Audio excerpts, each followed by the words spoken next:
Kita akan membahas mengenai pekerjaan-pekerjaan kerajaan Allah. Saya ambil sebagian renungannya dari buku Work Matters, Lessons from Scripture dari R. Paul Stevens. Kita sudah masuk kepada bagian kelima, yaitu Kingdom Work. Khususnya nanti saya akan fokus kepada cerita Maria dan Marta. Itu diambil dari bab ke-17, ya, Maria dan Marta. Sebelumnya kita akan membaca satu bagian dari Injil Lukas. Injil Lukas pasal yang ke-10, ayat yang ke-38 sampai dengan ayat yang ke-42. Ketika Yesus dan murid-muridnya dalam perjalanan, tibalah ia di sebuah kampung. Seorang perempuan yang bernama Marta menerima dia di rumahnya. Perempuan itu mempunyai seorang saudara yang bernama Maria. Maria ini duduk dekat kaki Tuhan dan terus mendengarkan perkataannya. Sedang Maria sibuk sekali melayani. Ia mendekati Yesus dan berkata, "Tuhan, tidakkah engkau peduli bahwa saudaraku membiarkan aku melayani seorang diri? Suruhlah dia membantu aku." Tetapi Tuhan menjawabnya, "Marta, Marta, engkau khawatir dan menyusahkan diri dengan banyak perkara, tetapi hanya satu saja yang perlu. Maria telah memilih bagian yang terbaik yang tidak akan diambil daripadanya." Kita masuk dulu kepada pekerjaan-pekerjaan dari kerajaan Allah, ya. Kita kalau dengar istilah kerajaan Allah, itu kita kepikirnya itu apa? Ya, kerajaan Allah itu apa? Dan nanti ini ada kaitannya dengan istilah pekerjaan-pekerjaan yang berkaitan dengan kerajaan Allah. Nah, itu saudara memahaminya sebagai apa itu? Pekerjaan yang berkaitan dengan kerajaan Allah. Ya, gimana saudara? Kira-kira saudara memahaminya bagaimana? Pekerjaan-pekerjaan yang berkaitan dengan kerajaan Allah. Pekerjaan apa itu? Pekerjaan yang berkaitan dengan kerajaan Allah seringkali kita pahami sebagai pekerjaan yang berkaitan dengan membahas firman Tuhan. Kita barangkali juga memikirkannya sebagai pekerjaan yang berkaitan dengan penyebarluasan dari Injil. Ya, jadi mengabarkan firman Tuhan, mengupas firman Tuhan seperti yang saya kerjakan malam ini, atau mungkin saudara mendengarkan pengupasan firman Tuhan, atau saudara sendiri mengerjakannya di rumah, atau saudara terlibat dengan pekerjaan-pekerjaan pemberitaan Injil. Mulai dari misalnya mengabarkan Injil kepada orang lain, ya saudara jumpai sehari-hari, atau terlibat dalam usaha-usaha untuk saudara mengabarkan Injil. Nah, terlibat dalam usaha-usaha itu misalnya bisa terdiri atas mengeposkan surat-surat misalnya. Atau misalnya saudara bekerja di suatu stasiun radio Kristen, lalu saudara di situ bekerja sebagai seorang ahli IT. Atau saudara mungkin bekerja sebagai misalnya orang yang membetulkan pemancar radionya misalnya. Atau bahkan sampai kepada orang yang membersihkan tempatnya, ya, lantai, kaca mungkin dan seterusnya. Lalu saudara mengatakan, nah di situ saya melakukan pekerjaan-pekerjaan kerajaan Allah. Tapi kalau kita pikir, ya, walaupun ini tentu benar bahwa memberitakan Injil adalah bagian dari pekerjaan kerajaan Allah. Tentu benar bahwa kalau kita itu bekerja terlibat dalam pelayanan Kristen, gak harus jadi orang yang memberitakan firman atau orang yang mengajarkan doktrin, tapi mungkin juga orang yang menolong, ya, jadi orang yang menjadi pengemudi mobil mungkin, atau menjadi orang yang membetulkan perangkat yang dipakai, ya, ahli IT atau mungkin pemancar radio Kristen. Lalu saudara bisa mengatakan itu adalah pekerjaan dari kerajaan Tuhan. Ya, itu tentu benar, ya. Tetapi pertanyaannya adalah apakah hanya itu? Nah, kita kan sangat sering mendengar bahwa tentu bukan hanya itu, ya, bukan hanya menjadi penginjil, pendeta, atau orang yang bekerja di para church, ya, atau di stasiun televisi Kristen barangkali yang mengerjakan pekerjaan kerajaan Allah, ya. Kita sering mendengar, ya, yang mengerjakan pekerjaan kerajaan Allah itu termasuk adalah orang-orang yang bekerja menjadi misalnya dokter, bahkan menjadi pengacara, bahkan orang-orang yang bekerja dalam bidang periklanan barangkali, atau orang-orang yang bekerja sebagai polisi, sebagai nelayan, sebagai pilot, ya, sebagai guru, atau orang-orang yang bekerja di proyek-proyek pembangunan, ya, sebagai insinyur sipil, sebagai arsitek, sebagai insinyur listrik atau whatever lah, segala jenis pekerjaan. Kita sering mendengar itu.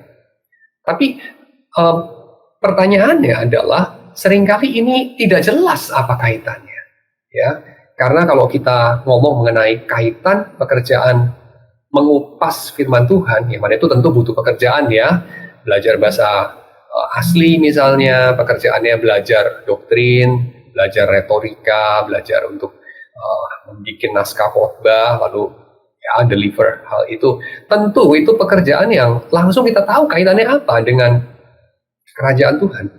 Tapi bagaimana dengan pekerjaan-pekerjaan kayak orang yang ngumur-ngumurin aspal di menyebarkan cairan aspal di jalan raya misalnya untuk memperbaiki jalan? Apa kaitannya? Jalannya juga bukan menuju ke gereja kok. Jalanannya juga bukan dipakai oleh misionaris kok. Itu jalanan umum aja. Ya, jadi apa hubungannya? Orang yang mengambil sampah misalnya, atau koordinator dari transportasi misalnya, atau pengiriman barang. Nah, ini apa kaitannya sama pekerjaan Tuhan? Apalagi kalau kita melihat struktur kerja modern, semakin lama itu semakin di breakdown kecil-kecil. Ya, semakin orang itu tidak jelas saya itu ngerjain apa sebetulnya. Ada seorang kawan yang bekerja itu, dia di sebuah perusahaan yang sebetulnya itu merupakan perusahaan yang menerima pekerjaan dari perusahaan yang lain. Ya, jadi kayak subkontraktor lah gitu. Tapi ini bukan cuma subkontraktor, dia subkontraktor. Mungkin juga bukan sub lagi, tapi sub gitu. Ya, jadi dia menerima pekerjaan dari orang yang menerima pekerjaan dari tempat lain, dan menerima pekerjaan dari tempat lain lagi gitu. Dan apa yang dia kerjakan, dia sendiri kurang jelas juga apa. Ini siapa yang menerima hasil kerja saya? Dia nggak tahu. Ya, dia nggak pernah lihat orangnya. Dia nggak pernah ngerti keseluruhan skenario kerja dia dari awal sampai akhir itu bagaimana. Ya, untuk apa yang dia kerjakan ini dia nggak tahu. Cuma dia dikasih tahu lah cara mengerjakannya. Ya, dia dikasih tahu, oh ini ada lajur-lajur angka-angka ini. Kalau ada data-data ini muncul pada pukul sekian, kamu copy paste ke sini. Lalu kamu teliti ya, ini pola angkanya kalau seperti ini, nah kamu harus lapor ke supervisor kamu. Kalau pola angkanya seperti ini, kamu kerjakan sendiri pakai cara menghitungnya seperti ini, lalu kamu masukkan ke lajur ini, lalu kamu ditunggu ya setor pada pukul sekian dan pukul sekian ke sana, dan seterusnya. Itu semua workflow-nya ada jelas, tinggal dikerjakan saja. Tapi yang aku kerjakan ini apa? Itu tidak jelas buat dia. Ya, apakah itu cara untuk mengoptimalkan supaya misalnya konsumen mendapatkan harga yang paling murah? Ini juga enggak. Apa untungnya misalnya? Apakah itu mengoptimalkan supaya perusahaan yang dia antarai itu tidak keluar biaya terlalu besar barangkali? Tapi dengan cara apa? Itu juga nggak jelas. Ya, nah pekerjaan seperti ini saya kira banyak sekali. Kalau kita pikir mengenai pekerjaan, biasanya kita pikir mengenai pekerjaan yang konkret. Ya, dari hulu sampai hilir itu sangat jelas. Misalnya kalau kita pikir pekerjaan menyapu rumah yang jelas sekali. Ya, rumahnya kotor, saya mengerjakan sesuatu, rumahnya bersih, selesai. Siapa konsumennya? Diri saya sendiri, mungkin keluarga saya, dan mereka happy, rumahnya jadi bersih, usaha saya nggak sia-sia. Nah, itu jelas. Tapi kalau seperti yang kawan saya tadi, sangat tidak jelas, bukan?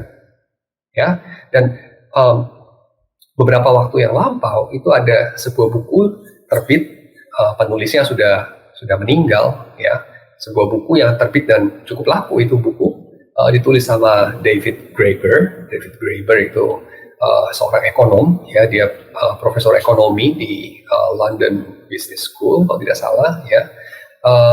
London School of Economics, bukan London Business School, ya, LSE. Nah, Profesor Graeber menulis buku yang judulnya provokatif banget. Dia tulis buku judulnya Bullshit Jobs, ya, pekerjaan-pekerjaan bullshit. Dia bilang. Nah, ini bukan sesuatu kata-kata yang kasar atau bagaimana, ya, tapi maksudnya adalah pekerjaan. Istilah bullshit itu dibahas juga ya, dalam filosofi, ya, analytical philosophy khususnya. Ada ahli analytical philosophy bernama Harry Frankfurt yang menulis sebuah artikel berjudul On Bullshit. Ya, jadi bullshit itu bukan suatu kata-kata yang kasar sebetulnya, walaupun tentu bisa dipakai secara kasar. Ya, jadi intinya bullshit jobs itu adalah pekerjaan-pekerjaan yang menurut Graeber, kalau kamu nggak kerjain, kalau pekerjanya mogok kerja sekian lama, gak ada yang notice dia. Nah, that's bullshit jobs. Jadi kalau pekerjanya mogok rame-rame, orang nggak sadar gitu. Ya, orang nggak sadar. Kok apa yang terjadi gitu? Ya, kayaknya nggak ada yang rugi, nggak ada yang apa. Nah, itu berarti pekerjaan itu bullshit. Gitu. Ya, pekerjaan itu boleh nggak ada.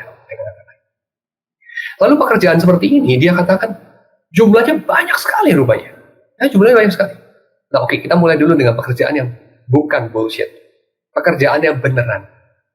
Sudah tahu pekerjaan yang beneran itu adalah pekerjaan yang kalau orang-orang pekerjanya mogok, masyarakat segera tahu. Di antaranya pekerjaan seperti itu apa? Pekerjaan yang bukan bullshit. Di antaranya ya, misalnya adalah petugas yang menjalankan sistem transportasi. Sopir busway, kalau mogok rame-rame, saya kira warga Jakarta pasti tahu. Pilot kalau dia mogok, Indonesia tahu. Pilot mogok. Ya. Tukang sampah mogok. Tukang sampah rame-rame nggak mau angkut sampah. Pernah terjadi kan ya di Bandung ya, di kota Bandung pernah terjadi, entahlah ada konflik apa, lalu kemudian perusahaan pengangkut sampah nggak beroperasi sekian minggu. Kita tahu dan masyarakat merasa tidak nyaman. Nah, itu berarti pekerjaan ngangkut sampah itu nggak bullshit. Tapi bagaimana dengan pekerjaan misalnya brand manager misalnya, orang yang bertugas untuk memikirkan bagaimana strategi bikin brand itu menjadi lebih menjadi lebih bergengsi, lebih bisa mendatangkan keuntungan, bisa di-maintain sehingga punya value yang lebih tinggi, pekerjaan yang lebih prestisius daripada tukang sampah, pekerjaan yang dibayar lebih mahal. Tapi kalau dipikir-pikir lebih mendalam, kata Graeber, ya, dan dia mewawancarai orang-orang yang bekerja di bidang-bidang yang ya di berbagai bidang sih sebetulnya, ya, berbagai bidang. Dia mencari ada berapa ratus orang, berapa ratus jenis pekerjaan, dan dia mendapati banyak dari orang-orang itu yang merasa yang saya kerjakan ini sebetulnya tidak penting-penting banget sebetulnya. Ya, dan itu memang kemudian bisa dibuktikan. Ketika pekerjaan itu nggak ada yang rugi juga, nggak ada yang miss mereka. Artinya pekerjaan seperti itu boleh tidak ada, tetapi ada, dan pekerjanya mendapatkan reward yang cukup besar. Dan interesting ya, Graeber kemudian berargumen bahwa pekerjaan semacam itu adalah pekerjaan yang dibayar lebih tinggi daripada pekerjaan yang sungguh-sungguh punya nilai dan mendatangkan makna bagi orang yang mengerjakan. Pekerjaan yang mendatangkan makna bagi yang mengerjakan itu misalnya ya pekerjaan yang orang itu suka misalnya, atau pekerjaan yang sungguh-sungguh berharga buat orang lain misalnya. Nah, seringkali ironis ya, pekerjaan seperti itu tidak mendatangkan upah yang cukup. Misalnya orang yang menulis misalnya. Orang menulis itu ya tentu saudara akan bilang kalau itu J.K. Rowling ya itu mendatangkan keuntungan yang besar sekali buat penulis. Ya, kalau penulis itu seperti Dan Brown ya, yang menulis Da Vinci Code, ya itu keuntungan dia besar sekali. Tapi kebanyakan penulis itu nggak seperti itu. Dan tulisan itu seringkali mendatangkan makna yang sangat besar buat orang yang menerima tulisan maupun si penulis. Masalahnya, seringkali masyarakat tidak menghargai hal itu. Atau pekerjaan yang lain, ya, pekerjaan menjadi guru misalnya, atau pekerjaan perawat misalnya, atau pekerjaan-pekerjaan yang lain menolong orang-orang yang terpinggirkan oleh sistem misalnya. Nah, pekerjaan-pekerjaan seperti ini ya, nilainya sangat tinggi, maknanya sangat besar, dan seringkali memuaskan bagi orang yang mengerjakannya. Masalahnya mereka harus meluangkan waktu dan tenaga untuk mengerjakan hal lain yang mendatangkan upah yang cukup untuk mereka hidup. Nah, itu problemnya. Jadi mereka nggak bisa sering-sering tuh melakukan pekerjaan-pekerjaan yang bukan bullshit, tetapi tidak mendatangkan upah yang cukup. Karena mereka perlu mengerjakan pekerjaan yang basically bullshit, tetapi ya mendatangkan upah yang besar. Nah, dunia modern itu bergerak ke arah banyak pekerjaan yang diada-adakan, kata Graeber, yang seharusnya tidak perlu ada. Dan pekerjaan seperti itu mendatangkan upah yang cukup. Kenapa? Salah satu analisa dia adalah karena sebetulnya mesin sudah bisa menggantikan banyak pekerjaan kita. Tetapi kita tidak rela untuk just tidak bekerja dan kita kemudian mengerjakan hal yang lain yang sebetulnya lebih bermanfaat bagi orang lain yang tidak bisa dikerjakan oleh mesin. Karena itu tidak mendatangkan upah yang cukup. Nah, oke, saya tidak bahas lebih lanjut mengenai Graeber karena ini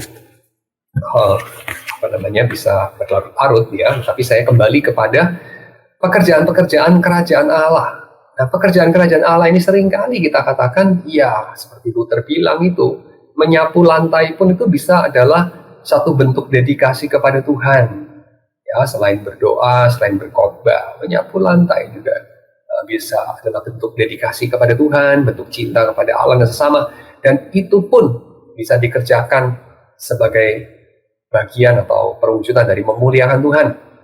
Sementara berkhotbah atau berdoa bisa juga dikerjakan sebagai wujud arogansi, sebagai wujud bully, sebagai wujud iri hati, atau sebagai wujud dari apapun yang lain yang sebetulnya berdosa.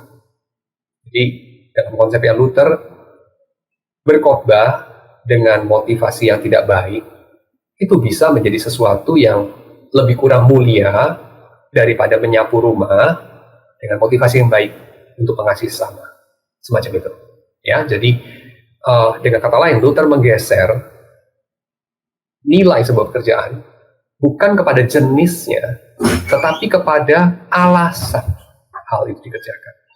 Dan nilai apa yang dihasilkan sungguh-sungguh oleh pekerjaan itu, bukan oleh jenis.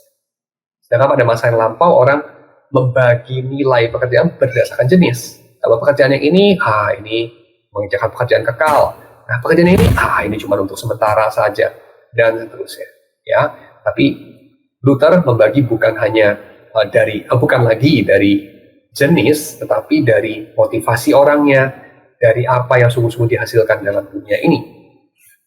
Lalu pertanyaan kita, kalau kita tanya apa yang dihasilkan dari pekerjaan-pekerjaan yang secara tipikal kita bilang pekerjaan rohani itu, ya, berkhotbah, mengabarkan Injil, menghibur orang yang susah, mengkonseling orang yang kebingungan, dan seterusnya. Nah, itu memang kita bisa katakan cukup sederhana menjelaskan kaitannya dengan kerajaan Allah. Tapi bagaimana dengan pekerjaan-pekerjaan bullshit? Ya, pekerjaan-pekerjaan yang basically seperti Graeber katakan tadi, boleh tidak ada. Dan secara empiris memang ketika tidak ada, orang tidak sadar itu. Pekerjaan itu sudah tidak ada lagi. Ya.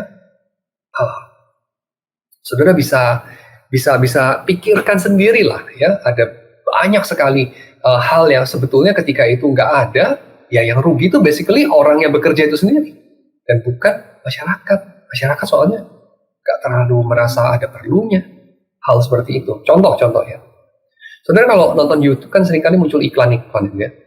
Iklan-iklan itu yang muncul adalah ya orang yang menari-nari konyol itu, ya, nggak tahu lah ngapain.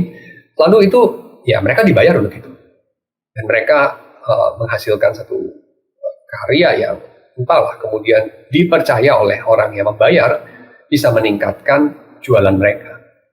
Ya. Nah, yang menari-nari konyol itu boleh 3, boleh 2 orang, boleh 1 orang. Lalu ketika tadinya 3 jadi 2, 1 orang ini nggak bekerja, ada beda nggak sih sebenarnya? Nggak ada beda. Ya, saya kira nggak ada banyak beda. Nggak begitu gampang membuktikan kamu mempekerjakan 3 orang itu 3 kali lebih efektif daripada 1 orang. Itu nggak begitu gampang membuktikannya. Jadi artinya, ketika orang mengerjakan itu dan nggak hanya 3 orang bekerja, ya, dalam membuat sebuah film iklan, wah bisa banyak orang. orang yang pegangin lampu, atau orang yang apalah segala macam, sehingga memungkinkan film itu terjadi. Oh, itu banyak sekali pekerjaannya. Tapi pekerjaan itu sebetulnya nilainya apa buat masyarakat? Ya, wah, kita bisa arguing, ya of course masyarakat jadi sadar, hey, lihat nih, ada produk jasa ini, ada produk material ini yang berguna buat kamu, otherwise dia nggak memperhatikan. Lain dia memperhatikan. Really? Kamu percaya itu? Kamu percaya bahwa produk kamu itu sebegitu bernilai? Saya kira jauh dalam hatimu, nggak juga kok. Ya, misalnya apa? Belilah bolpen yang ini, ya, dan bukan bolpen yang ini. Lalu kamu harus berlomba-lomba membuat orang sampai membelinya bolpen. Mungkin kalau ini sama ini nggak apple to apple, ya mungkin ini sama inilah gitu ya. Walaupun sama-sama pabriknya sama lagi ya, sama-sama Zebra ya. Oke, tapi ya anggaplah beda ya, anggaplah mereknya beda. Belilah yang ini, jangan yang ini, ya. Oke. Lalu kamu kasih itu budget iklan berapa? 3 miliar gitu ya, supaya produk yang ini lebih laku. Ya oke. Lalu orang bekerja pagi-pagi dia bangun, dia berpikir, dia merancang, dia mengaudisi siapa talentnya, bintang iklannya, dan segala macam.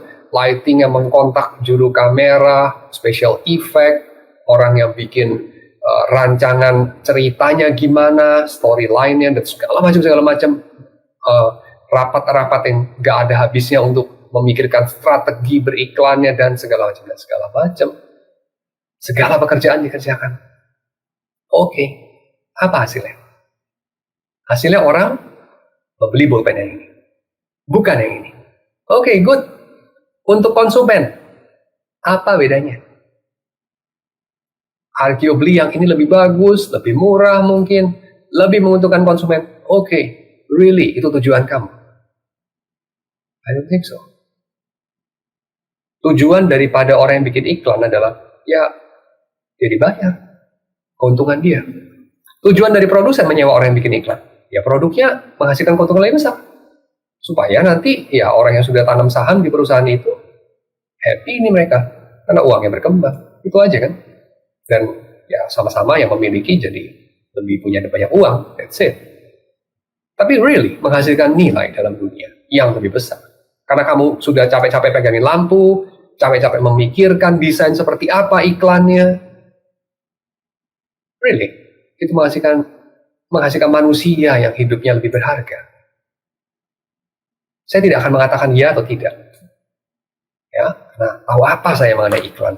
Tahu apa saya mengenai pekerjaan kamu? Saya nggak tahu apa-apa. Tapi kamu tahu. Setiap kamu tahu pekerjaan. Ya. Dan apakah itu sungguh-sungguh bernilai? Salah satu ini ya, pertanyaan indikatornya. Kamu rela mati nggak untuk itu? Kamu rela mati untuk memperbesar chances return of investment dari investor kamu naik 3% misalnya. Rela mati. I don't think so. Kebanyakan orang mungkin nggak peduli lah sebetulnya. Investor kamu juga nggak peduli-peduli banget kok. Naik 1% kayak 2%. Nggak terlalu masalah. Selama nggak rugi banget kayaknya. Mungkin begitu. Ya kalau naiknya sampai 12% saya juga happy. That's it. Tapi it doesn't matter much sebetulnya. Nggak terlalu sebegitunya gitu. Sampai to die for gitu. Sampai kamu pengen mati untuk itu. Ya enggak lah. Gila Pak. Ya, itu sama seperti apa sih? Kamu hari ini beli es krim harga 30.000. Kamu makan enak banget, kamu bersyukur, enak banget. Besok kamu beli es krim 35.000, terus kamu bilang rasanya kayak sampah, nggak enak banget. Ya udah cuma gitu doang. Kamu nggak sampai kayak pengen bunuh orang gara-gara makan es krim mahal 5.000 lalu rasanya kayak sampah kan? Kamu juga nggak kayak sampai merasa oke lah, aku boleh mati sekarang karena aku udah makan es krim harga 30.000 dan rasanya kayak surga. Enggak kan? Doesn't matter much. Dan saya kira dalam banyak hal ya, hidup kita, pekerjaan itu ya seperti itu loh. Doesn't matter much. Nggak begitu serius-serius bagaimana kok. Handphone. Orang bisa rapat sampai bermalam-malam ya, berhari-hari. Bisa berdebat-debat mengenai resolusi layarnya mesti berapa-berapa untuk produk yang ini. Pakai OLED atau tidak, OLED-nya siapa yang supply, ya kebanyakan mungkin dari Samsung, dan segala macam, baterainya mau pakai yang berapa miliampere hour, dan bukan sekian, 5700 cut, atau 5500 cut, atau 5800, dan segala perhitungan. Apakah itu sebegitu berharga untuk kamu mati untuk itu? Enggak lah. Kita sering mendengar istilah ini, give your best. Apa itu best? Kamu ketika mengatakan, ini belum the best, kita harus memperjuangkan sampai 1% yang terakhir itu tercapai. Seolah-olah seperti, kalau nggak 1% yang terakhir itu tercapai, gue mendingan mati aja. Really? Sebegitu serius? I don't think so. Nah, problemnya di situ. Kalau itu tidak sebegitu berharga, lantas bagaimana kita mengkaitkan dengan pekerjaan Tuhan? Dan kalau itu tidak sebegitu berharga, lantas apa yang berharga? Nah, saya kira salah satu pertanyaan adalah ini. Ini salah satu hal yang ironis, ya. Kita seringkali mencari yang paling cocok untuk kita kerjakan. Satu profesi, lalu kita katakan, inilah dia, saya sudah menemukannya, saya akan mengerjakannya sampai akhir. Saya akan sampai tua mengerjakan ini, sampai selesai, gak akan pindah kerja lagi. Really? Itu adalah tujuan kamu? Tujuanmu menemukan profesi yang kamu akan jalani sampai kamu mati? Oh ya, saya rasa itu bukan jalannya. Ya, kenapa? Karena pertama ya, kalau kita tanya ya, ayatnya di mana ya? Ayatnya di mana? Bahwa satu manusia, panggilan Tuhan untuk dia, diwakili oleh satu profesi. Misalnya mau jadi gitaris, ya udah nanti kalau gue jadi tukang masak, gue mengkhianati panggilan Tuhan. Masa sih panggilan Tuhan seperti itu? Diwakili oleh profesi, dan satu profesi saja?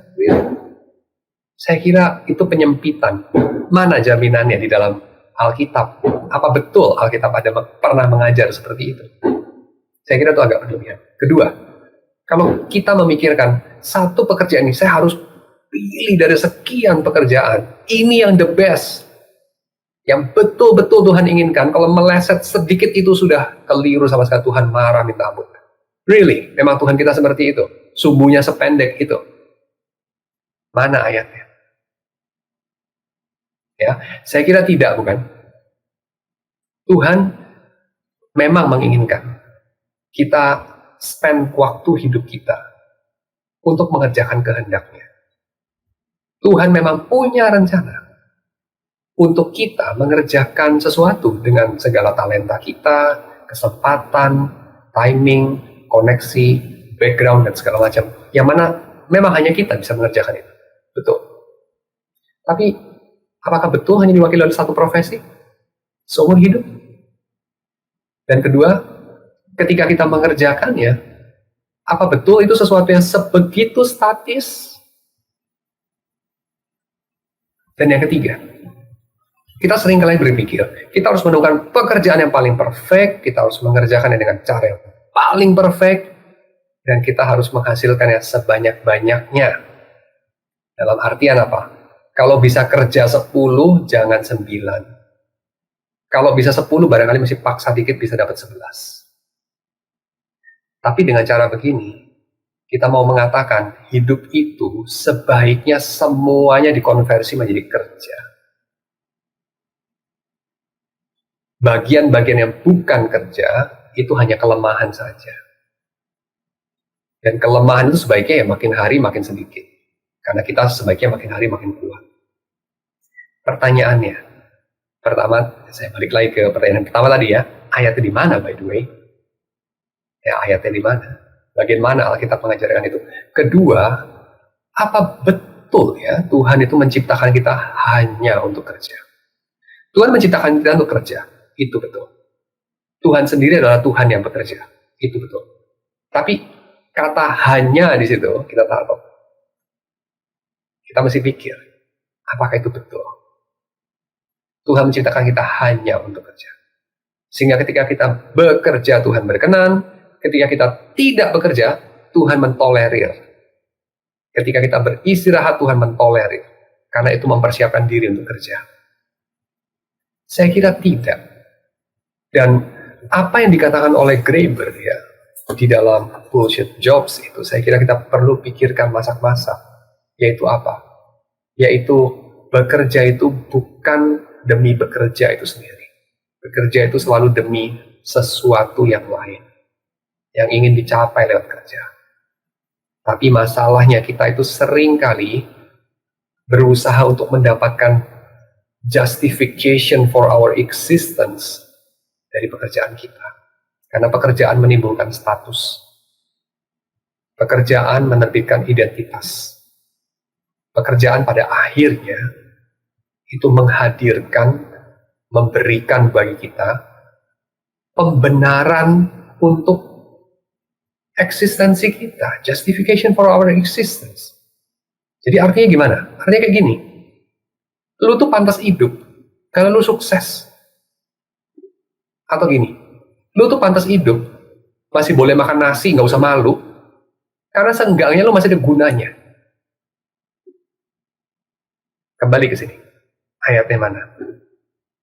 Bagian mana di dalam Alkitab mengajarkan kepada kita bahwa nilai seorang manusia adalah pada kegunaannya saja. Bagian mana dalam Alkitab mengajarkan kepada kita nilai seorang manusia adalah pada prestasinya saja. Kasih tahu saya di komen kalau sudah ada. Saya tidak begitu yakin itu ada. Dan itu bisa kita jawab ketika kita bertanya, sebetulnya pekerjaan apa yang secara absolut harus dikerjakan dan tidak boleh tidak dikerjakan, dan harus dikerjakan dengan cara ini dan tidak boleh dengan cara lain. Ada nggak? Sekali lagi ya, pekerjaan yang harus dikerjakan tidak boleh tidak dikerjakan, pekerjaan yang harus dilakukan dengan cara ini tidak boleh dengan cara yang lain. Dan harus kamu yang mengerjakan, tidak boleh yang lain. Ada nggak? Kalau kamu mengerti jawaban pertanyaan ini, kamu mengerti bagaimana mengerjakan panggilan Tuhan dalam dunia. Saya kira jawabannya adalah tidak. Tidak ada. Loh, kok bisa tidak ada, Pak? Adalah pekerjaan yang harus dikerjakan. Misal ya, kayak tadi kan, tukang sampah. Tukang sampah nggak ngangkut sampah, habislah kita. Kota kita bau setengah mati. Nggak bisa lah begitu. Benar nggak bisa? Bisa kok. Ada loh kota yang nggak ada tukang sampahnya. Dan kota itu memang bau. Memang penyakitan. Orang-orangnya mungkin mati. Orang-orang mungkin penduduknya banyak yang kena penyakit dan kualitas hidup turun. Itu betul. Tidak menjadikan pekerjaan itu harus kan?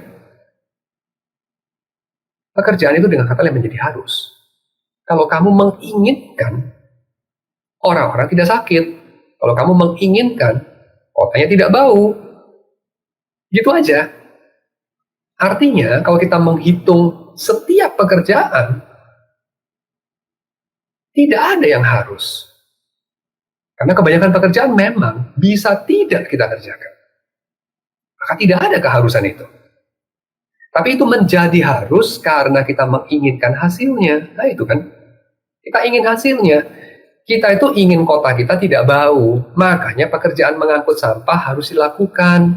Kita ingin listrik kita tidak mati-mati. Maka pekerjaan teknisi PLN itu ya harus dilakukan. Tapi kalau kita tidak keberatan dengan listrik kita mati-mati atau tidak pernah nyala, maka pekerjaan kerja di PLN itu ya tidak harus ada. Ya, jadi artinya apa? Saya mau bilang bahwa pekerjaan kita, keharusan itu muncul dari mana sebetulnya? Nah ini, coba kamu pikir. Kita seringkali tidak pikir ini. Munculnya dari mana itu seringkali kita tidak tanya. Kita seringkali ya pokoknya itu harus. Ada sense of necessity, tapi kita tahu bahwa dalam hidup manusia, hampir tidak ada yang harus sebetulnya. Tapi banyak hal menjadi harus karena satu kondisi tertentu. Nah, kondisinya itu apa kita perlu pikir? Kondisinya apa? Coba pikir lagi. Pikir lagi deh. Apapun pekerjaan kamu, apapun kewajiban kamu. Kalau kamu pelajar, mungkin itu adalah belajar. Ya belajar itu wajib. Saya hari ini harus belajar.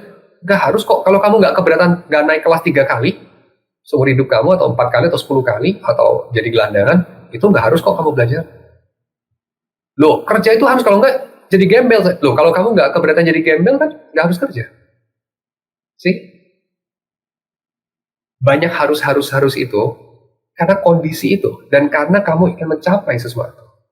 Nah, mencapai sesuatu yang apa dan kondisinya itu disyaratkan oleh apa, itu semua pilihan.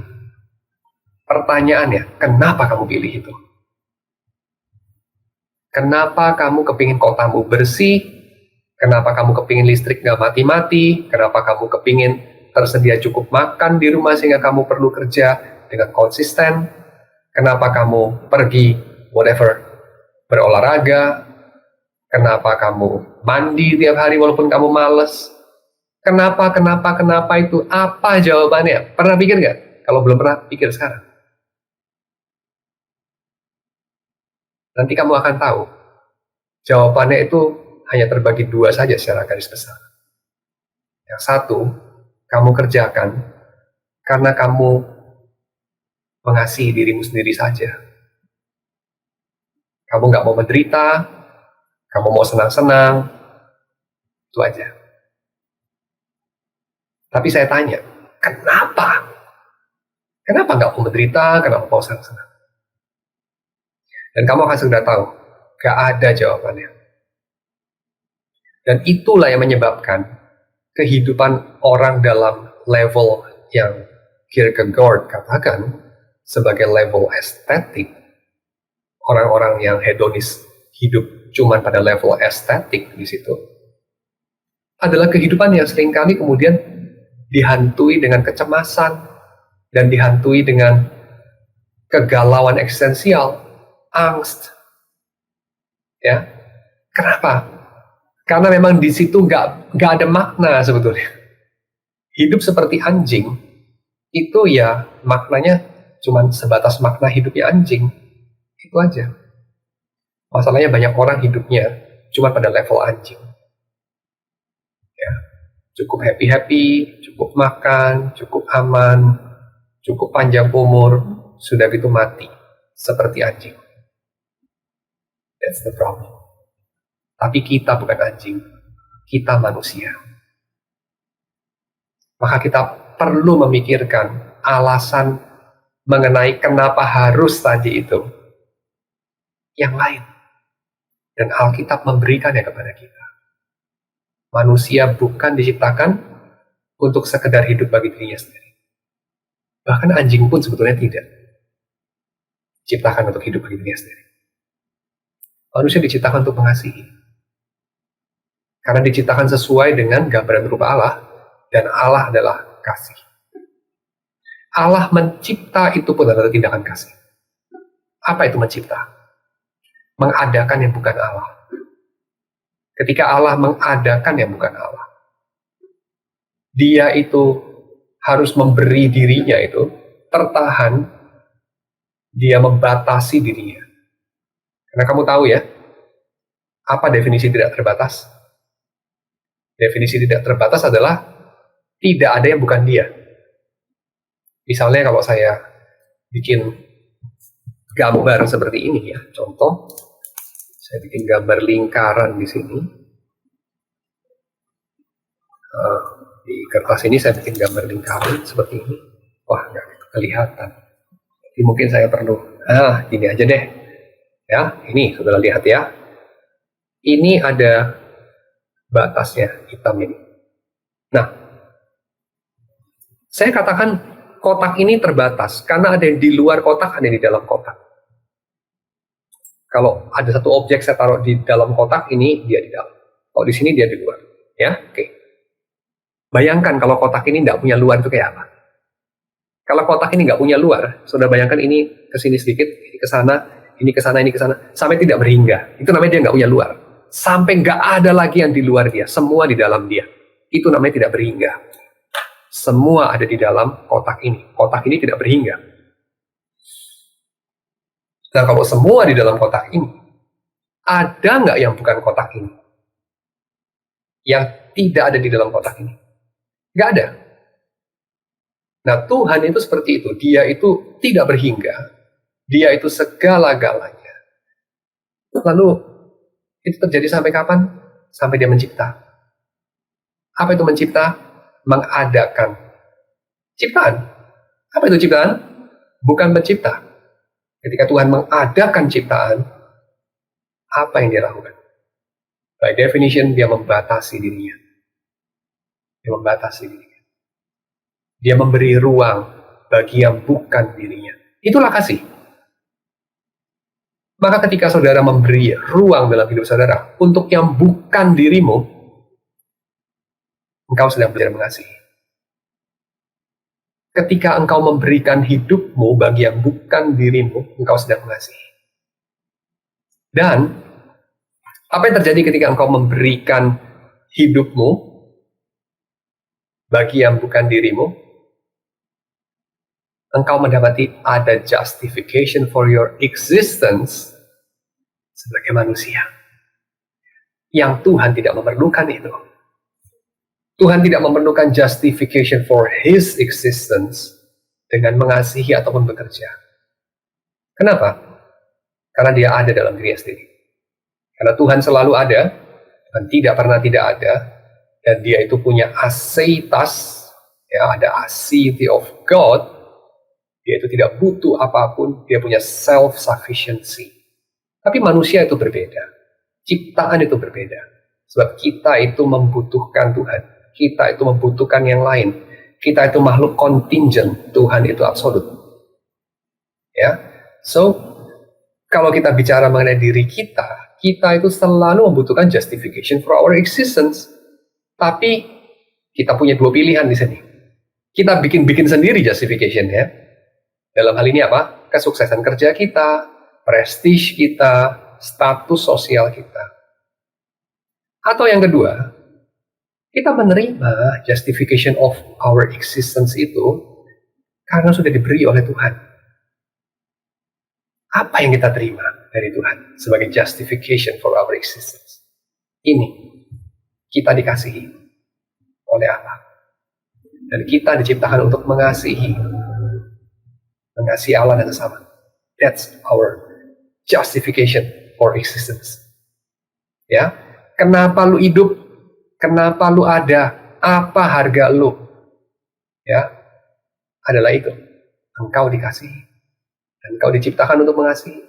Dan ketika engkau mengerjakan itu, engkau akan menemukan makna dari kehidupan. Dan di sini saya akan mengutip Khalil Gibran bahwa pekerjaan itu adalah sisi luar yang terlihat dari cinta. Sisi luar yang terlihat dari kasih. Orang itu mengasihi itu wujudnya apa? Orang itu mengasihi wujudnya, salah satunya adalah bekerja. Khususnya bekerja bukan bagi dirinya sendiri, tapi bagi orang lain. Dan bekerja bagi orang lain ini maksudnya apa? Kerja bagi orang lain itu bukan jadi karyawan orang lain saja, atau ya itu artinya jadi karyawan orang lain, ya bekerja bagi orang lain, bukan. Karena saya akan katakan seorang bos yang tidak bekerja bagi siapapun di luar dirinya bisa bekerja bagi orang lain. Ya. Kapan itu? Ketika alasan dia mengerjakan yang dia kerjakan adalah bukan demi dirinya sendiri, tetapi demi sesamanya. Demi kepentingan sesamanya. Permasalahannya, hal ini seringkali menjadi klise. Hal ini menjadi lip service doang, itu problemnya. Ya, tapi kita lihat ini tidak seharusnya, karena orang itu ketika bekerja bagi orang lain, itu tidak perlu sampai muluk-muluk, itu cukup dengan kita bertanya, sebetulnya lewat pekerjaan ini yang lebih diuntungkan tuh siapa toh? Dan apa yang saya ingin capai dari pekerjaan ini? Ya, seringkali yang kita inginkan, yang kita ingin tuju dari pekerjaan kita, bukankah diri kita sendiri ya seringkali? Saya lebih puas, saya meluangkan waktu dengan somehow tidak merasa bersalah karena saya merasa ini ada gunanya saya meluangkan waktu. Lalu kemudian saya juga ketika mengerjakan ini mendapatkan upah, ketika saya mengerjakan ini saya dihargai oleh masyarakat, ketika saya mengerjakan ini saya mendapatkan status sosial yang lebih baik, maka saya mengerjakan ini. Nah, saya kira bukankah kebanyakan pekerjaan kita kerjakan karena alasan-alasan itu? Saya tidak mengatakan bahwa alasan-alasan itu tidak boleh ada, tapi saya mengatakan kalau yang ada hanya alasan-alasan itu, kamu akan menemukan bahwa hidupmu itu, pekerjaanmu khususnya, memang terasa bullshit saja. Gak ada nilainya. Ya, kenapa? Karena ujung daripada pencarian kita akan nilai, ujung dari pencarian kita akan makna yang sesungguhnya, khususnya juga dalam dunia pekerjaan, adalah pada kenapa sih manusia itu ada? Ada jawaban atas pertanyaan itu. Dan kenapa manusia itu ada? Jawabannya sudah pasti bukan bagi dirinya sendiri. Ya, karena itu tautologis. Kenapa aku ada? Aku ada bagi diriku sendiri, tapi dirimu tidak. Dirimu tidak kekal. Kamu pernah tidak ada. Jadi untuk apa kamu ada? Sudah pasti bukan untuk diriku sendiri. Jadi untuk apa? Allah kita memberikan visi kepada kita. Untuk Allah. Dan untuk dunia ini. Dan untuk orang-orang lain. Yang hidup entah sejaman dengan kita. Entah pada generasi berikutnya. Untuk itulah engkau ada. Maka sekarang pikirkan pekerjaanmu dari kacamata itu. Apa yang bisa engkau kerjakan dan layankan lewat pekerjaanmu? Ya, apa yang engkau bisa kerjakan lewat pekerjaan?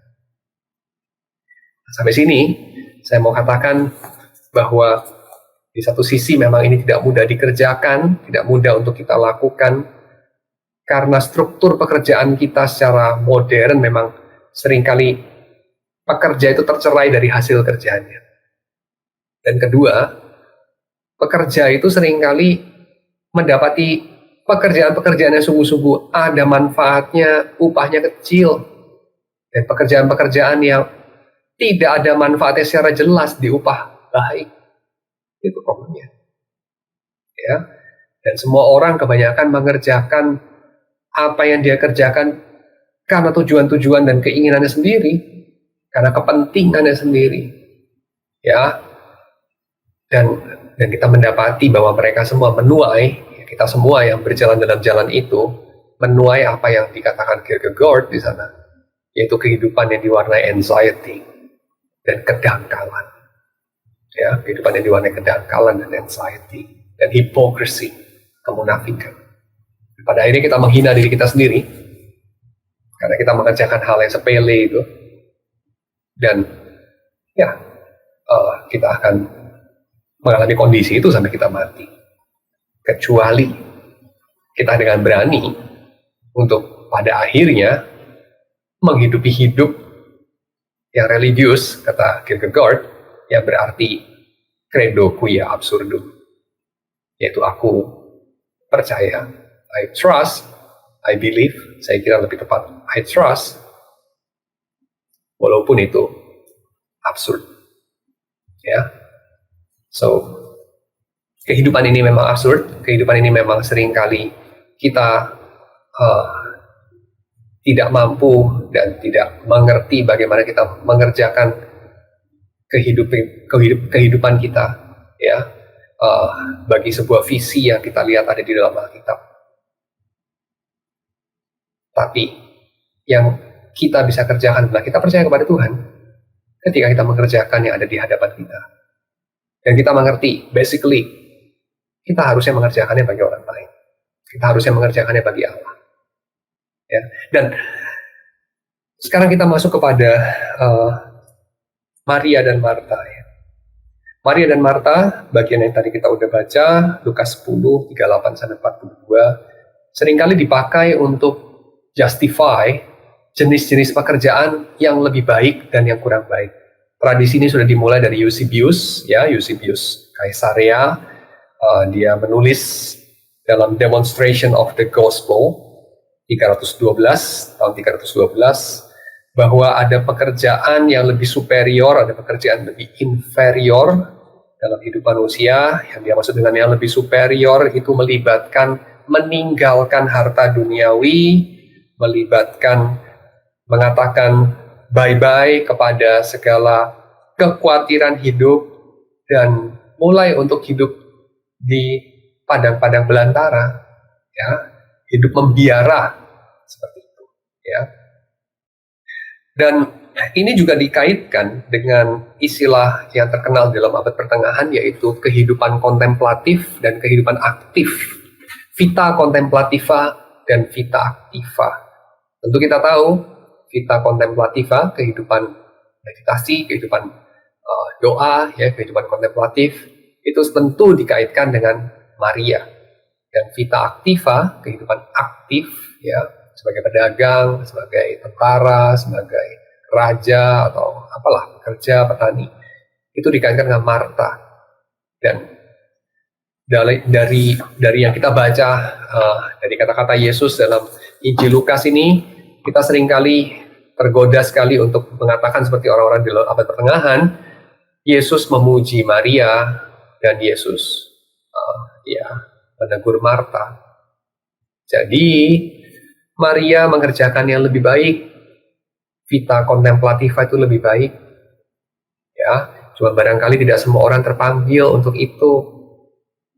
Dan kita pun yang berada dalam denominasi Protestan seringkali juga kemudian masih terbawa-bawa, ya, pandangan mengenai pekerjaan dari abad pertengahan itu, yaitu kita kemudian mengatakan, ya paling bagus sih jadi hamba Tuhan, ya paling bagus itu menyerahkan hidup bagi Tuhan, tapi saya tidak punya panggilan itu, saya masih lebih suka menjalani panggilan saya atau menjalani dunia aktif dan seterusnya. Dan ini saya kira adalah sesuatu dikotomi yang tidak dimaksudkan oleh Lukas, ya. Jadi Lukas waktu menulis ini tidak bermaksud untuk menjelaskan mengenai perbedaan nilai dari pekerjaan-pekerjaan kontemplasi dan pekerjaan aktif, ya. Enggak, itu kategori yang diimpor dari kebudayaan Yunani dan filosofi Yunani oleh para pemikir medieval untuk memahami karya Lukas ini, ya. Dan kalau kita lihat yang lebih teliti di sini, apakah Yesus menegur Marta karena Marta mengerjakan jenis pekerjaan yang kurang bernilai? Coba kita lihat kata-kata yang diutarakan oleh Yesus di sini, ya, dan diutarakan oleh Marta. Kita lihat dulu kata-kata yang diutarakan oleh Marta. Dia mendekati Yesus dan berkata, "Tuhan, tidakkah engkau peduli bahwa saudaraku membiarkan aku melayani seorang diri? Suruhlah dia membantu aku." Marta yang duluan berkata-kata kepada Yesus, Marta yang duluan menegur Yesus. Marta itu menegur Yesus karena Yesus membiarkan, menurut pandangan dia, Maria tidak membantu dia. Marta itu merasa dicurangi sama Maria, ya. Dan dia merasa juga dicurangi sama Yesus karena Yesus kok sepertinya itu diam saja melihat ketidakadilan itu. Lalu apa jawab Tuhan? Yesus menjawab begini, Marta, Marta, ya, 2 kali diulangi. Ini menyatakan satu teguran yang penuh dengan afeksi, ya, jadi penuh dengan belas kasihan dan dengan kasih sayang. Marta, Marta, kata Yesus, engkau khawatir dan menyusahkan diri dengan banyak perkara. Perhatikan di sini, Yesus tidak menyinggung-nyinggung soal aktivitas Marta. Dia bilang, Marta, Marta, engkau sibuk sekali. Marta, Marta, engkau produktif sekali. Atau Marta, Marta, engkau kurang berdoa. Dia tidak tanya begitu. Dia bilang, engkau khawatir, engkau menyusahkan diri, engkau dimakan oleh anxiety-mu itu, ya. Dan Yang menyusahkan engkau itu banyak, fokus hatimu itu banyak. Itu yang di-highlight sama Yesus dari Marta.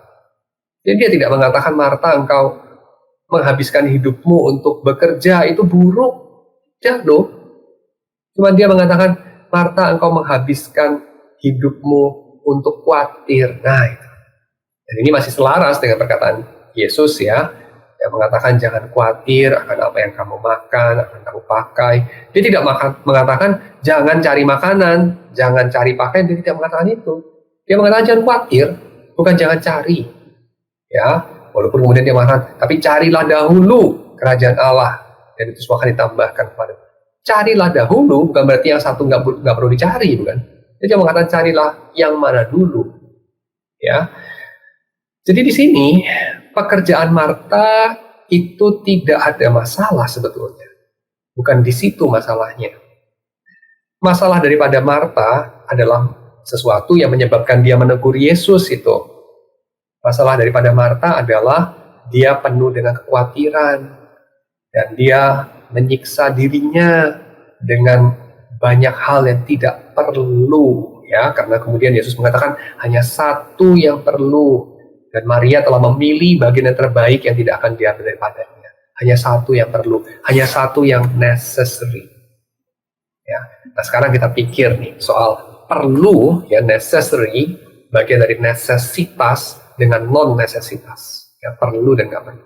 Saudara pikir yang perlu dan tidak perlu itu golongannya apa? Ya, jadi yang mana dari hidup kamu itu yang perlu, yang mana dari hidup kamu itu yang sebetulnya boleh tidak perlu. Jadi artinya boleh ada, boleh nggak ada. Yang mana? Coba kamu pikir sekarang yang kedua, kamu itu mengerjakan yang kamu kerjakan itu didorong sama apa sebenarnya? Apakah hal yang sungguh perlu apa enggak? Kalau kita lihat dari narasi ini, yang dikatakan Yesus sebagai sesuatu yang perlu itu apa? Yang dipilih sama Maria. Apa yang dipilih sama Maria? Duduk di kaki Yesus. Duduk di kaki Yesus tuh ngapain sih? Dudukin kaki Yesus gitu? Bukan. Duduk di kaki seorang pengajar itu adalah ungkapan yang seringkali dipakai untuk menjadi murid, mendengarkan lecture. Duduk di kaki itu berarti menjadi murid. Maria itu menjadi murid Yesus ketika Yesus berkunjung di sana. Itu yang perlu. Ketika Yesus nggak lagi berkunjung di sana, yang perlu menjadi hal yang berbeda lagi. Jadi misalnya kemarinnya sebelum Yesus datang ke situ, mungkin yang perlu membersihkan rumah. Mungkin yang perlu adalah, nggak tahu ya, mungkin bikin tahu atau apalah, nggak tahu. Ya itu mungkin yang perlu itu. Tapi pada saat Yesus ada di situ, dan Yesus kan nggak tiap hari datang ke rumah Maria dan Marta dan Lazarus, adalah bersekutu dengan Yesus. Apalagi Yesus sedang mengajar. Yang lain itu menjadi relatif. Rumah itu bersih atau kotor, lantainya itu mengkilap apa tidak, masakannya enak apa enggak, itu menjadi sesuatu yang tidak perlu dikhawatirkan. Boleh ada, boleh nggak ada. Ibaratnya kayak seperti ini. Bertahun-tahun yang lalu saya pernah ketemu satu ilustrasi ya, ditulis sama seorang yang saya udah lupa siapa yang tulis ya. Dia mengatakan begini, ada seorang lelaki, dia mengajak pacarnya ke sebuah bukit untuk melihat matahari terbenam. Wah, pemandangannya bagus sekali. Lalu kemudian dia melihat di sana, wah ada banyak sekali bunga-bunga yang cantik. Lalu dia tahu pacarnya itu suka bunga. Jadi dia mengumpulkan bunga-bunga itu. Tanpa dia sadar mataharinya udah terbenam, udah malam, dia cari pacarnya nggak ada. Ya kemana? Udah pulang. Kenapa udah pulang? Marah dia. Loh, lu capek-capek ajak gua ke sini naik bukit dan capek-capek lihat matahari terbenam. Lagi matahari terbenam bagus-bagus, lu kemana aja? Lu kan gua kumpulin kembang. Lu kan suka, ini buat lu. Ya elah, kira-kira begitulah yang Marta lakukan. Dia berjerih payah sih, bersusah payah, dia memasak mungkin, dia bersih-bersih, dia apa segala macam. Dan mulai dia merasa jadi korban, mulai jadi pahlawan sendirian gitu. Dia mulai merasa semua orang nggak peduli. Tetapi masalahnya kekhawatiran dia keliru. Pada saat itu mestinya dia khawatir akan hal yang lain. Kalau boleh dibilang khawatir. Apa itu khawatir? Memenuhi hati dengan perkara-perkara yang seperti apa. Yang perlu dikhawatirkan atau dicari atau dia memenuhi hatinya dengan itu adalah perkara saya ini mendengarkan Yesus mengajar. Saya menemani Yesus di sana. Saya bersekutu sama Tuhan. Nah itu yang perlu. Soalnya Yesus nggak tiap hari datang ke rumah Maria dan Marta. Ya, Maria udah pilih yang paling tepat. Dan ngomong-ngomong, perempuan itu biasanya tidak duduk di kaki rabi. Kalau perempuan duduk di kaki rabi, di kaki guru, itu dua-dua perlu dipertanyakan. Si perempuan itu nggak tahu diri. Lu tuh cewek doang, ngapain lu dengerin kuliah? Kalau cowok perlu, cewek nggak perlu. Kedua, rabi, macam apa lu terima murid cewek? Gimana sih? Tapi Yesus dan Maria mendobrak secara revolusioner, ya secara radikal, tradisi yang tidak perlu itu. Jadi Yesus menerima dengan baik Maria sebagai muridnya. Maria dengan berani melakukan sesuatu yang secara tradisional dilakukan hanya oleh laki-laki. Dia duduk di kaki guru, mendengarkan pengajaran tentang datangnya kerajaan Allah. Kerajaan yang sungsang gitu ya, kerajaan yang jungkir balik gitu. Nah, sekarang saya mau tutup dengan pekerjaan-pekerjaan yang gombalan tadi ya. Kalau kita bilang bullshit kayaknya kasar. Ya. Apa namanya, tai kerbau kayaknya kasar banget. Pekerjaan gombal, itulah mungkin lebih halus ya, pekerjaan gombal. Pekerjaan gombal itu mungkin memenuhi hidup kita. Pekerjaan gombal itu yang membuat hidup kita terapung, yang ya membuat saya bisa bayar tagihan listrik, ya bisa bayar uang sekolah anak-anak, bisa cukup makan minum dan seterusnya. Ya tagihan, apa pekerjaan-pekerjaan gombal membayar tagihan. Apa yang saya bisa kerjakan? Ya, saya kira kita perlu memikirkan ulang. Kerajaan Allah sudah datang, maka apa yang mutlak, apa yang relatif itu bergeser. Kerajaan Allah sudah datang. Apa yang harus, apa yang boleh tidak ada, itu juga bergeser. Coba kamu pikir, apa yang harus dalam hidup? Apakah seperti Marta? Masakan itu masih enak. Dan masakan yang enak bikinnya 3 jam. Masakan yang bikinnya 5 menit, ngasal. Ngasal itu mungkin lebih nggak enak cuman 10%. Worth it nggak? Untuk mengorbankan 3 jam lebih 50 menit untuk bikin makanan yang excellent, tapi waktu untuk mendengarkan Yesus jadi berkurang 2 jam 50 menit. Atau ya udah asal-asalan aja, kan itu nggak terlalu penting kok. Yang paling penting mendengarkan Yesus. Mendengarkan Yesus di sini dalam hidup kamu mungkin hal yang lain. Karena mungkin bukan Tuhan Yesus yang datang berkunjung ke rumahmu. Mungkin situasi yang berbeda. Dalam situasi yang berbeda itu, kamu bisa pikirkan. Jangan-jangan ada banyak kesempatan untuk kamu mengisi hidupmu, mengerjakan pekerjaan-pekerjaan yang tidak gombal, tapi juga menurut standar yang lama, itu nggak harus, maka saya taruh pada prioritas nomor 13. Maka ya, saya akan kerjakanlah suatu hari kelak. Saya tahu itu baik, satu hari kelak saya akan kerjakan. Tapi gak hari ini. Karena hari ini saya sibuk dengan banyak kekhawatiran. Saya sibuk dengan banyak perkara. Yang barangkali relatif loh. Yang barangkali gak harus loh. Dan hanya menjadi harus. Karena apa? Karena kamu hidup seolah-olah kerajaan Allah belum datang. Yang harus itu apa sih buat orang dalam dunia ini? Harus dihormati, harus didengarkan, harus prestisius, harus menang atas saingan kamu. Harus ada di tempat yang lebih tinggi dalam dominance hierarchy. Harus jadi alpha male. Really? Mungkin tidak.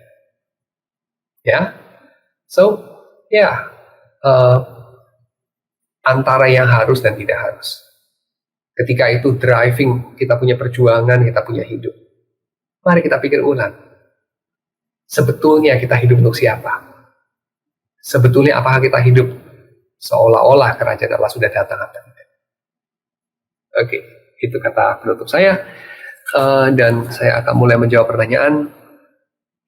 Jika kita mengaitkan antara definisi bullshit jobs dari Graeber dan alasan eksistensi kita karena dikasihi Allah, apakah kita bisa memberikan makna pada bullshit jobs tersebut dengan mempraktikkan mengasihi Allah dan sesama?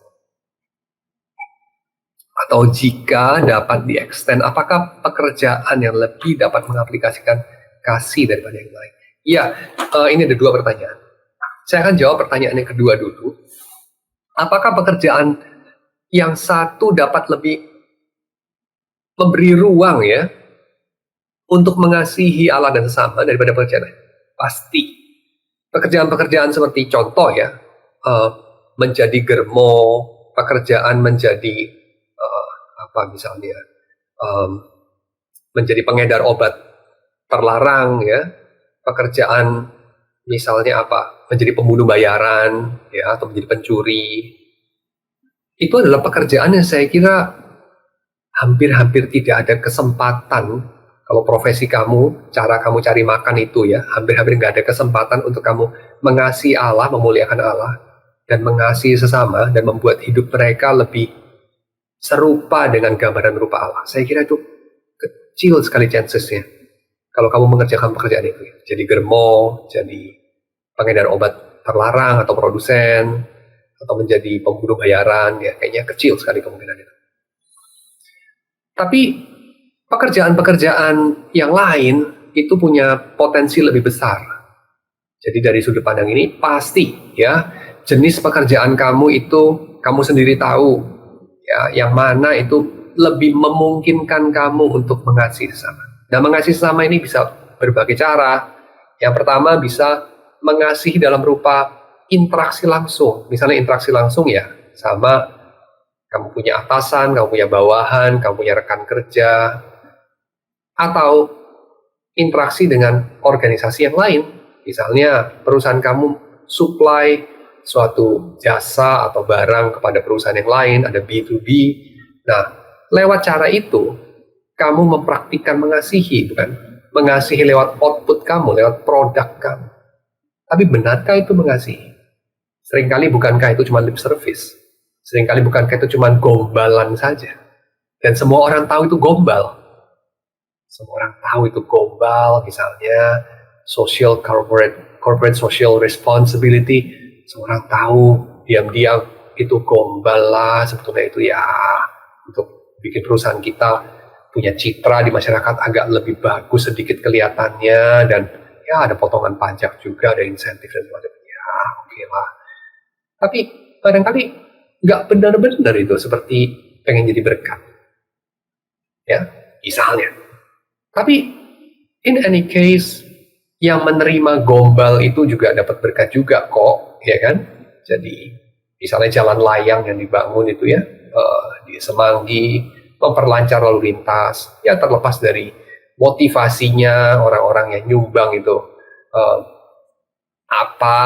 masyarakat dapat berkat. Jadi itu yang paling penting. Saya kira ya itu bukan urusan kita ya, motivasi orang, tapi urusan kita adalah kita mengatakan, kalau kita menyadari usaha saya ketika saya mengasihi orang lain, mengasihi sesama dan memuliakan Tuhan, itu bisa Tuhan memakai lewat berbagai cara ya, lewat berbagai cara.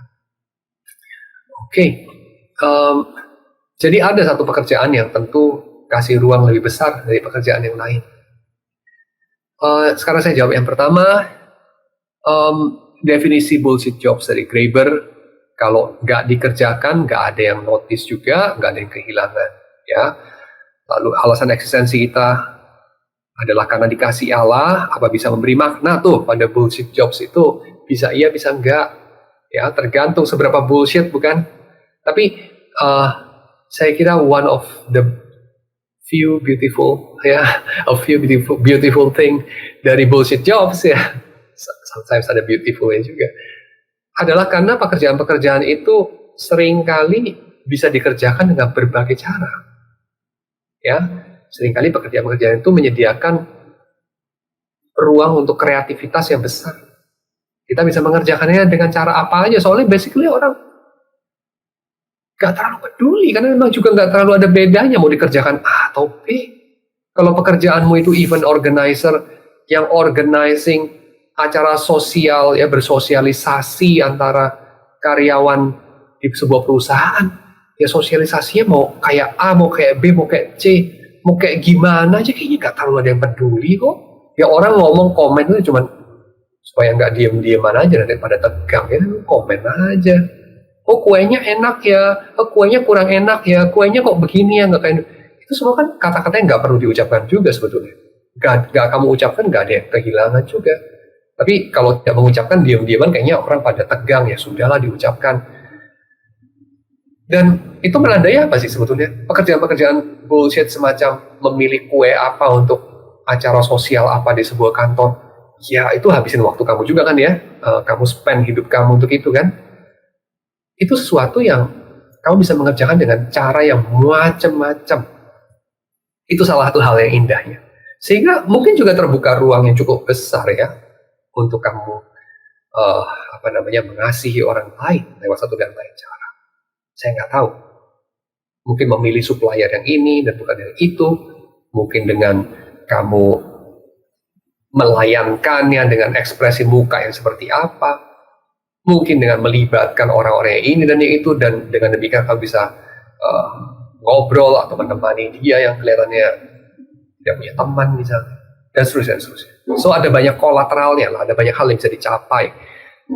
Tidak langsung melalui pekerjaan itu, karena pekerjaannya basically nggak ada nilainya, maksudnya kayak ya nggak penting-penting banget, tapi melaluinya atau bersama-sama dengan mengerjakan pekerjaan itu, kita bisa mengerjakan yang lain, ya, yang kemungkinannya terbuka luas banget. Nah itu kira-kira jawaban saya mengenai pertanyaan nomor 1. Pertanyaan nomor 2, berbicara tentang pekerjaan awam yang termasuk bagian dari kegiatan kerajaan Allah, bagaimana dengan pekerjaan-pekerjaan yang berdampak kurang baik, misalnya pabrik senjata, pabrik rokok. Iya, itu tadi saya udah bahas kasus yang lebih ekstrim ya, kayak pekerjaan jadi germo itu kayaknya lebih ngeri lagi daripada kerja di pabrik rokok ya. Ada derajat pekerjaan yang lebih sulit untuk kita mengasihi sesama. Ya, ada derajat pekerjaan yang lebih mudah. Tapi kerja di pabrik rokok atau kerja untuk menjadi perusahaan iklan yang terima order dari perusahaan rokok, tentu bisa diartikan sebagai gue terima duitnya, gue nggak peduli gue ngapain. Bisa begitu.